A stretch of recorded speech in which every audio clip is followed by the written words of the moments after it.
بسم اللہ الرحمن الرحیم۔ السلام علیکم ورحمۃ اللہ۔ رب اشرح لی صدری ویسر لی امری واحلل عقدۃ من لسانی یفقہوا قولی۔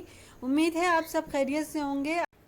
پیارے بچوں، آج ہم روزے کا تعارف اور اس کی اہمیت کے بارے میں جانیں گے۔ اس کی ریڈنگ آپ بذات خود کیجئے۔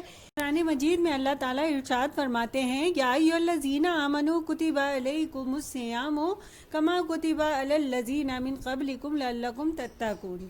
ترجمہ: اے ایمان والو، تم پر روزے فرض کیے گئے ہیں جس طرح تم سے پہلے لوگوں پر فرض کیے گئے تھے تاکہ تم پرہیزگار بن جاؤ۔ صوم کے معنی ہے رک جانا۔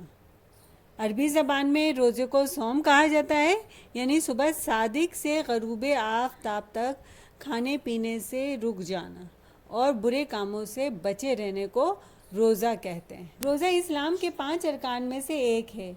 یہ ہجرت کے دوسرے سال مسلمانوں پر فرض کیے گئے۔ روزے رمضان کے مہینے میں رکھے جاتے ہیں۔ قرآن مجید میں اللہ تعالیٰ ارشاد فرماتا ہے، فَمَن شَهِدَ مِنْكُمُ الشَّهْرَ فَلْيَصُمْهُ۔ ترجمہ: تم میں سے جو کوئی اس مہینے کو پائے اسے چاہیے کہ وہ روزہ رکھے۔ اسلام کی بنیاد 5 چیزوں پر ہے۔ کلمہ توحید یعنی اللہ اور اللہ کے رسول پر ایمان لانا۔ نمبر 2 نماز، اللہ تعالیٰ کی عبادت کرنا۔ نمبر 3 زکوٰۃ یعنی کہ اپنے مال میں سے اللہ کی راہ میں خرچ کرنا۔ روزہ، رمضان کے مہینے میں روزہ رکھنا اور حج بیت اللہ۔ اسلام کا چوتھا رکن روزہ ہے۔ روزے سال بھر میں ایک مہینے کے لیے ہر بالغ مرد اور عورت پر فرض ہیں۔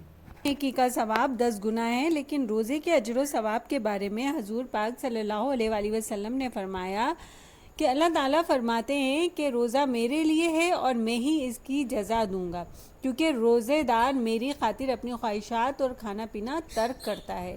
ایک اور حدیث میں ارشاد ہوتا ہے کہ جنت کے ایک دروازے کا نام الریان ہے۔ قیامت کے دن اس دروازے میں سے صرف روزے دار جنت میں داخل ہوں گے۔ روزے میں انسان نہ صرف کھانے پینے سے رک جاتا ہے بلکہ اپنے آپ کو اللہ کی ناراضگی کے ڈر سے گناہوں اور برائیوں سے بھی بچاتا ہے۔ عبادات کا ذوق بڑھتا ہے۔ عشاء کی نماز کے بعد تراویح کی نماز ادا کی جاتی ہے، اسے قیام اللیل بھی کہتے ہیں۔ قرآن پاک کی تلاوت کی جاتی ہے۔ رمضان کے آخری عشرے میں لوگ اعتکاف میں بیٹھتے ہیں، جس سے اللہ تعالیٰ کی محبت حاصل ہوتی ہے اور خوف خدا پیدا ہوتا ہے۔ روزے کا بنیادی مقصد پرہیزگاری اور پاکیزگی ہے۔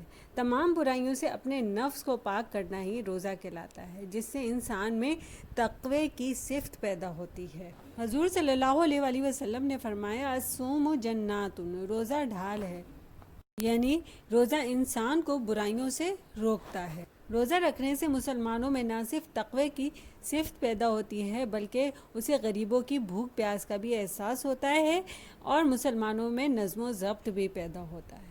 روزہ رکھنے سے نہ صرف انسان صحت مند ہوتا ہے بلکہ اس کی صحت میں اضافہ بھی ہوتا ہے اور بہت سی بیماریوں میں سے بھی بچ جاتا ہے۔ روزے دار کی ہر دعا قبول ہوتی ہے اور پچھلے تمام گناہ معاف کر دیے جاتے ہیں۔ امید ہے بچوں آپ کو یہ چیپٹر اچھے سے سمجھ میں آ گیا ہوگا۔ چیپٹر کی اچھے سے ریڈنگ کریں اور پیج نمبر 94 اور 95 کا کام کریں۔ جزاک اللہ۔